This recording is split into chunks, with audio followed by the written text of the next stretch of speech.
Hello, আসসালামু আলাইকুম everyone. আজকে আমি আপনাদের জন্য নিয়ে আসলাম আলুর চপ, চিকেন দিয়ে আলুর চপ।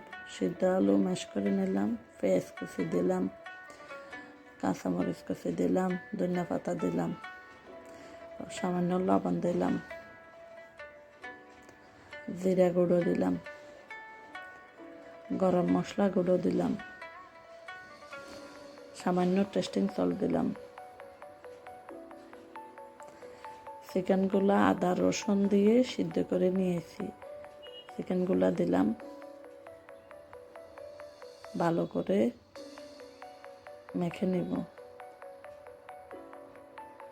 মরিচ গুঁড়ো দিলাম,